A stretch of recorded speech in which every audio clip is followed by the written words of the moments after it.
बिस्मिल्लाहिर्रहमानिर्रहीम। अस्सलाम वालेकुम नाज़रीन, आप यूट्यूब चैनल देख रहे हैं। मैं इमरान खान हूँ। मुलाकात नहीं होने दे रहे किसी की भी। इमरान खान साहब ने खुद कहा था कि अगर मुझे कुछ हो गया जेल में या मेरी अहलिया को कुछ हो गया जेल में तो बदला आसिम मुनीर से लेना, यानी आपने उनसे उनको पूछना, वो जिम्मेदार होंगे। ये इमरान खान साहब एक मरतबा नहीं कई मरतबा कह चुके हैं। तो एक मायूसी भी है पाकिस्तान तहरीक इंसाफ में कि ये क्या हो रहा है, लोग क्यों नहीं निकलते। इमरान खान साहब की बहनों ने बुलाया सबको, लेकिन लोग पहुंचे नहीं, बहुत थोड़े लोग पहुंचे। मैं आपको बता दूं कि आम पब्लिक को उन्होंने ये दावत नहीं दी थी। उन्होंने ये इमरान खान की पार्टी के अहदेदारों को और पार्लियामेंटेरियंस को दावत दी थी, जिनकी अक्सरियत वहाँ पे नहीं पहुँची, जिसकी वजह से कुछ मायूसी भी थी इमरान खान साहब की बहनों में। उन्होंने बल्कि वकला के मामले में काफ़ी सख्त रद्दमल दिया। उन्होंने कहा ये वकला और सारी जो बार एसोसिएशंस हैं ये बैठ कर क्या कर रही हैं, ये सहूलतकारी कर रहे हैं। याद रखें, ये अवाम नहीं भूलेगी।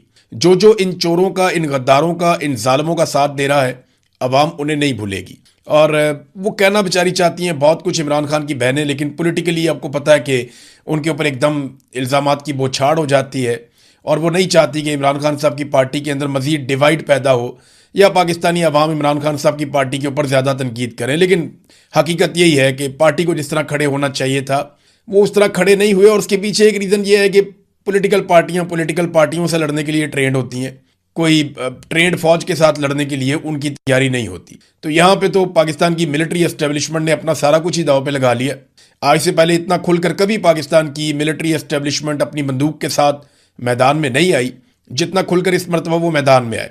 हमने DGI-SPR को सुना, उन्होंने क्या कुछ नहीं कह दिया। इमरान खान को ज़हनी मरीज तक कह दिया, टोला कह दिया, इंतशारी कह दिया, पता नहीं क्या कुछ वो कहते रहे। लेकिन पब्लिक ने उनकी बात एक कान से सुनी और दूसरे कान से निकाल दी, बल्कि पब्लिक ने सुनी नहीं। आप सोशल मीडिया पे उठा के देखें ना, ISPR को जितना पहले सुना जाता था, अब अगर आप उनके व्यूज़ देखें तो ना होने के बराबर है उसके मुकाबले में जो पहले उनके व्यूज़ होते थे। ये लड़ाई जो है ना, ये इक़्तिदार की लड़ाई नहीं है, ये उसूल की लड़ाई होनी चाहिए। आज पाकिस्तान तहरीक इंसाफ का मार खाने का टाइम है, तो उन्हें मार भी खानी चाहिए और डट कर मार खानी चाहिए, इज्जत के साथ सर उठाकर मार खानी चाहिए। एक वक्त आएगा जब वो इस बात पे फख्र करेंगे कि उन्होंने मुकाबला किया था। और जो लोग आज मुकाबला नहीं करेंगे वो मायूस होंगे कि हमने उस वक्त मुकाबला क्यों नहीं किया था। थोड़ी सी हम अगर गिरफ्तारी कर लेते या थोड़ी सी मार खा लेते तो कोई फ़र्क तो नहीं पड़ना था, हमारा कद बड़ा हो जाता, हम भी इसमें हिस्सा डाल लेते। एक वक्त आएगा, मैं आपको आज बता रहा हूँ, ये वक्त आएगा, कई लोग झूठी कहानियां भी उस वक्त सुनाया करेंगे। मुराद सईद जो खुद बड़े मुश्किल हालात में गुजर रहे हैं, उन्होंने एक ट्वीट किया और ये बड़ा तफसीली ट्वीट है। सारी कहानी आपको समझ आ जाएगी कि PTI एक्चुअली इमरान खान के साथ कर क्या रही है। उन्होंने कहा जी, कैद तन्हाई में डालने से पहले वकला, अरकान असम्बली और पार्टी क़यादत के लिए अहकामात थे, ये इमरान खान साहब की जानिब से, कि अदालतों के बाहर धरना दें जब तक इंसाफ नहीं मिलता। इन सब को झंझोड़ झंझोड़ कर याद करा चुका हूँ। वकला के नाम भी सख्त पैगाम था, और क्यों ना होता। पार्टी ओहदों से लेकर असम्बली टिकट और बार इलेक्शन तक इमरान खान के नाम पर लड़े जाते हैं, लेकिन खान साहब के अहकामात के बावजूद अदालत के बाहर मुस्तकिल बिमा अरकान असम्बली धरना नहीं दिया जा सकता। पहले बारिश थी, फिर रमज़ान आ गया, अब गर्मी आ गई है। खान साहब की बीमारी, ड्रोन हमले, ऑपरेशन, बदलते हुए बैनुल-अक़वामी हालात, पेट्रोल की कीमतों में होशरुबा इजाफे, बेजा लगने वाले टैक्सेस, महंगाई के तनाजुर में तहरीक चलाने की सलाह दी। सिर्फ सूबा नहीं, मुल्क बंद करने का भी प्लान बना। इमरान खान की सेहत के मामले पर मुतहर्रिक होने की दरख्वास्त भी की। ऐवानों से इस्तीफ़े के जरिए हुकूमत से लेजिटिमेसी वापस लेने के लिए सबसे पहले अपने इस्तीफ़े की पेशकश भी की। मैं ये समझता हूँ कि इमरान खान की असीरी का जिम्मेदार इनमें से कोई फ़र्द नहीं है, बल्कि बैनुल-अक़वामी एस्टेब्लिशमेंट की ईमा पर बरसरे पैकार आसिम मुनीर, कानूनी और गैर कानूनी तौर पर उसके मातहत आने वाले इदारे और उसके इशारों पर नाचने वाली सियासी कुव्वतें। मगर क्या इमरान खान अपनी ज़ात के लिए कैद में है? क्या इसकी रिहाई के लिए अपनी पूरी कुव्वत से कोशिश करना भी किसी का फ़र्ज़ नहीं है? क़यादत से लेकर कौम तक किसी का भी नहीं है? अच्छा, ये बार बार मुराद सईद एक्चुअली बता रहे हैं कि जो कुछ उन्होंने पाकिस्तान तहरीक इंसाफ के साथ बात की, जो चीज़ें तय हुई, उनमें से कुछ भी नहीं हुआ। बल्कि उन्होंने बहुत सारी चीज़ें ऐसी की कि सियासी कमेटी खुद को मुहिब वतन साबित करने के लिए एमरजेंसी इजलास बुला सकती है, तंजीमी ओहदों के लिए नए नए नोटिफिकेशन कर सकती है, सूबाई हुकूमत फार्म 47 वज़ीर आज़म और सदर के साथ बैठ सकती है, कोर कमांडर हाउस का रुख कर सकती है। लेकिन जब इमरान खान साहब का सवाल होता है तो सियासी कमेटी का जवाब होता है कि तहरीक तहफ़्फ़ुज़ आईन पाकिस्तान इसका जवाब देगी। फिर उनका जवाब होता है PTI की क़यादत कहती है फैमिली जवाब देगी, और फिर वज़ीर आला पे बात आ जाती है। तो ये सलीमुल्लाह कलीमुल्लाह कलीमुल्लाह सलीमुल्लाह ही चल रहा है, ये मुराद सईद ने कहा। तो जब सारे फैसले अपने तौर पर किए जा सकते हैं तो तहरीक का फैसला क्यों नहीं किया जा सकता? महज इसलिए कि इमरान खान की हदायत दरकार है, और जहां इमरान खान की हदायत मुयस्सर हैं वहां कई हीले और बहाने बनाए जाते हैं बेशुमार किस्म के। मान लेते हैं कि मंजिल एक है लेकिन तरीक़ाकार मुख्तलिफ है, तो एक दिन के नोटिस पर आप सब एक छत के नीचे बैठ जाएं, आए सारे बैठें, लाइव इजलास करें, उन्होंने ये कहा, और सारे मिलकर जो है वो फार्मूला डिस्कस करें और देखें कौम खुद एस्टेब्लिशमेंट के साथ इनका भी एहतसाब कर लेगी जो लोग 2 नंबरी करेंगे। तो अब मुराद सईद ने ना बड़े गिले शिकवे किए हैं, बहुत सारी ऐसी चीज़ें की हैं, 4 साल हो गए इमरान खान के साथ ये हो गया। तो यहाँ तक मुराद सईद ने कहा कि जब मैंने बातचीत की, मैंने आवाज़ उठाई तो ये कहा गया कि मुराद सईद तो पागल हो गया है। फिर मुझे सूबाई हुकूमत ने और वफाकी हुकूमत ने पैगाम दिया कि जनाब आप इर्रिवर्सिबल नुकसान पहुंचा रहे हैं तहरीक को। तो मुराद सईद ने कहा कि मैं इतना कहूँगा कि अल्लाह आपको मज़ीद आसानियाँ दे, लेकिन हमारे मकसद, हमारी जद्दोजहद और हमारी ज़िंदगियों की कीमत पर नहीं, बिल्कुल भी नहीं। कोई फैसला कीजिए, ये मुराद सईद ने अपील की अपनी पार्टी से। देखिए, मैं आपको सच बात तो ये है कि पाकिस्तान तहरीक इंसाफ में ज़्यादातर लोग समझते हैं लड़ाई लड़ने के काबिल ही नहीं है। यानी ये इतनी खौफनाक लड़ाई है, पॉलिटिकल पार्टियों से लड़ाई हो सकती है लेकिन फ़ौज के साथ कौन लड़े? फ़ौज के साथ नहीं, एक्चुअली तो मिलिट्री एस्टेब्लिशमेंट के खिलाफ ये लड़ाई है। फ़ौज में भी ज़्यादातर लोग इमरान खान को पसंद ही करते हैं, लेकिन मिलिट्री एस्टेब्लिशमेंट फ़ौज को इस्तेमाल कर लेती है ना, बतौर अपनी ताकत के, बतौर अपने बाजू के। अब ये पॉलिटिकल पार्टी वो नहीं कर सकती जो फौज कर सकती है, लेकिन जो पॉलिटिकल पार्टी कर सकती है वो कोई भी फौज नहीं कर सकती। ये बात पॉलिटिकल पार्टी को समझ ही नहीं आ रही, और वो पॉलिटिक्स भी नहीं कर पा रहे, अपोजिशन भी नहीं कर पा रहे।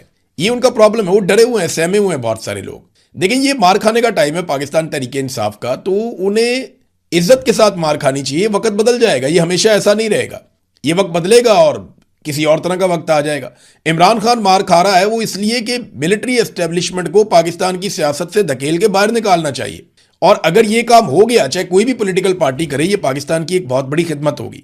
बहरहाल अलीमा खानम ने कहा कि अगले हफ्ते के लिए कोई वादा उनसे किया गया है कि सुहेल अफरीदी अपनी पूरी जमात के साथ, यानी वहाँ पे 92 MPs हैं, वो कह रहे हैं जी हम अपने सारे MPs लेकर और मैं खुद भी बहनों के साथ अडियाला जेल के बाहर आऊँगा और दबाव डालेंगे कि इमरान खान साहब से उनकी बहनों की मुलाकात करवाई जा सके। फिर वहाँ पे वो धरना देंगे।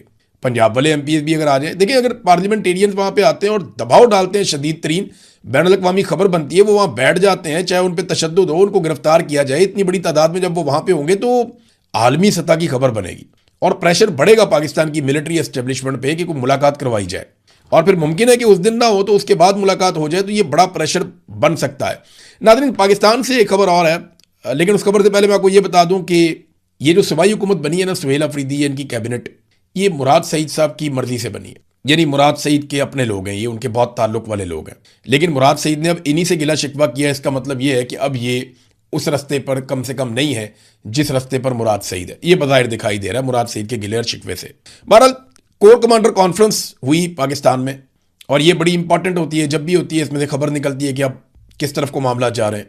तो कोर कमांडर कॉन्फ्रेंस का जो एलामिया आया ISPR की जानिब से, मैंने उसको 2 मरतबा पढ़ा और मुझे काफ़ी दुख हुआ कि उसमें भारत ने जो पाकिस्तान का पानी रोका उसका तस्करा नहीं है। देखिए, ये उन्हें बताया जाना चाहिए और ये बात जो है वो एलामिया में भी होनी चाहिए थी, और भारत को वाज़ेह पैगाम कोर कमांडर कॉन्फ्रेंस में से जाना चाहिए था।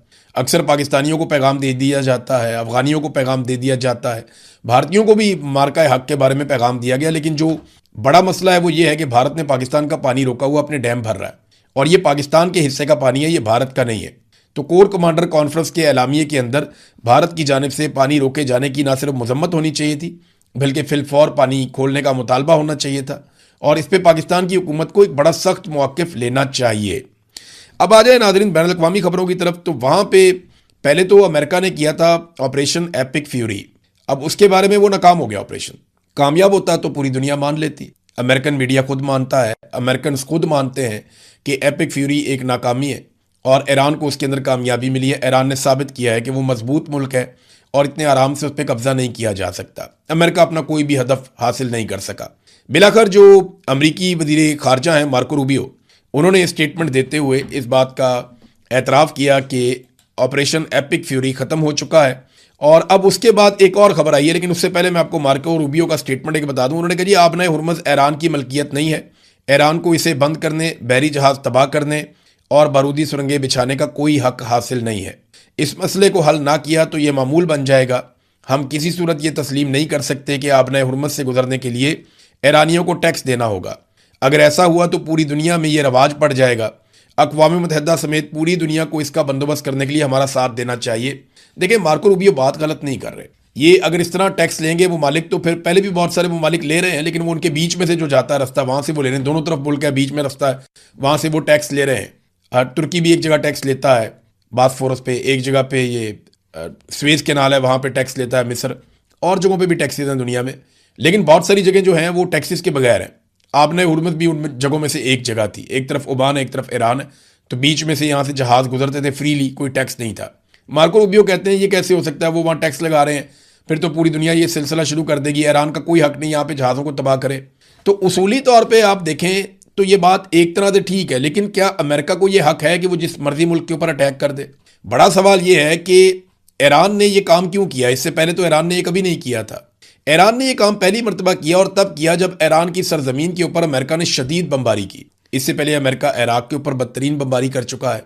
शाम के हालात आपके सामने, वहाँ पे बहुत खौफनाक अटैक हो चुका है, और इसराइल के साथ मिलकर अमेरिका ये अटैक करता है। तो लीबिया के अंदर जो कुछ हुआ वो भी आपके सामने है, जो इस वक्त सूडान में हो रहा है वो आपके सामने है, जो गाजा में हो रहा है वो आपके सामने है, जो अमेरिका ने वियतनाम में किया वो भी आपके सामने है, जो अफगानिस्तान में अमेरिका ने किया वो भी आपके सामने है। तो अब ईरान के ऊपर भी अमेरिका ने ऐसे ही अटैक कर दिया। तो अगर ईरान को यह हक नहीं है कि वो अपने करीब से गुजरने वाले पानी को कंट्रोल करे, तो अमेरिका को यह हक कैसे मिल जाता है कि वो दुनिया के दूसरे कोने से उठकर आए और आकर किसी भी मुल्क को, उसके निज़ाम को कंट्रोल करे? सवाल तो ये भी पैदा होता है ना। मार्को रूबियो की बात में अगर लॉजिक है तो फिर मार्को रूबियो को इस बात का भी दुनिया को जवाब देना पड़ेगा।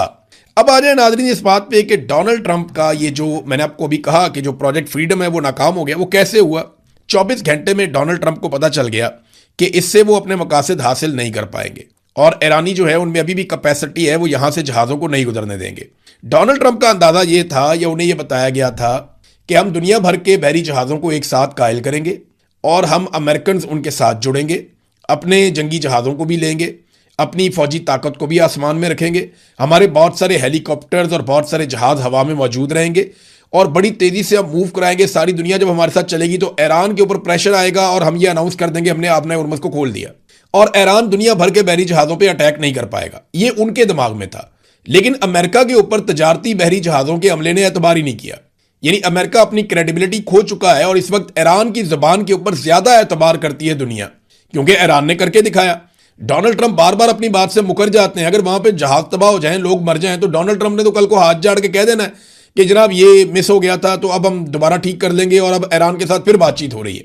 तो इनके जहाज कैसे वापस आएंगे, या जिंदगियां कैसे वापस आएंगी? तो लोगों ने अमेरिका पे एतबार नहीं किया, ईरान की धमकी को उन्होंने सीरियस लिया, उन्होंने कहा नहीं ये वाकई मारेगा।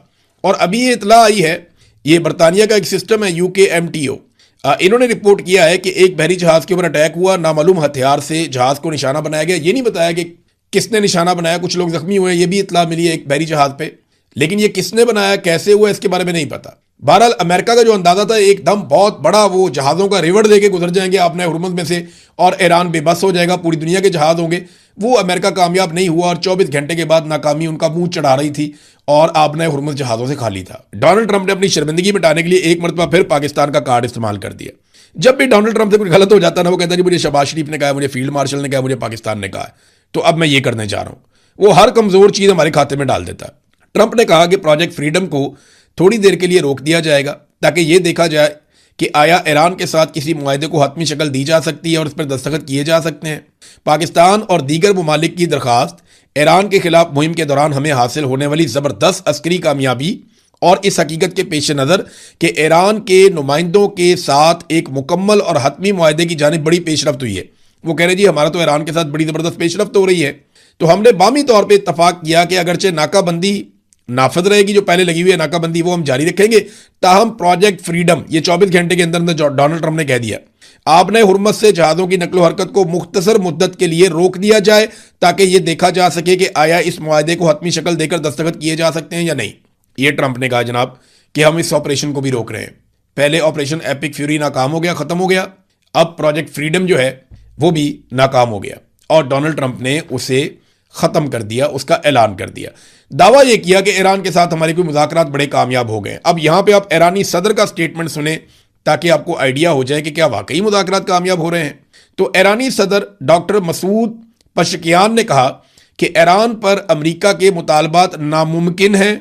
हमारा मसला यह है कि एक तरफ तो अमेरिका हमारे मुल्क के खिलाफ ज्यादा से ज्यादा दबाव की पॉलिसी पर गामजन है, मैक्सिमम प्रेशर डाल रहा है, और दूसरी तरफ ये तवक्को रखता है कि इस्लामी जमहूरिया ईरान मुज़ाकरात की मेज़ पर आए और बिलाखिर अमेरिका के यकतरफा मुतालबात के सामने सरेंडर कर दे।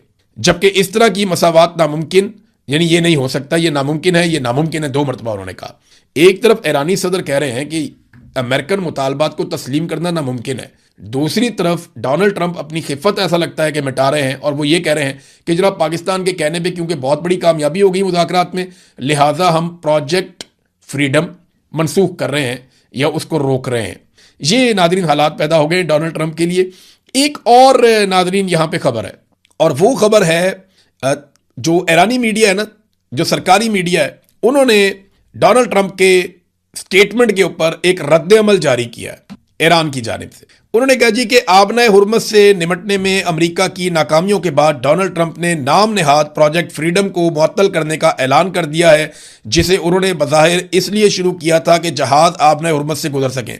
अपने मंसूबे की नाकामी को किसी ना किसी तरह छुपाने की कोशिश में ट्रंप ने अपने मामूल के झूठे दावों को जोड़कर लिखा है, पाकिस्तान और दीगर ममालिक की दरखास्त पर और ईरान के खिलाफ हमारी कार्रवाइयों में हासिल होने वाली नुमायां अस्करी कामयाबी, आगे ना डोनाल्ड ट्रंप का स्टेटमेंट उन्होंने पूरा का पूरा कॉपी कर दिया है।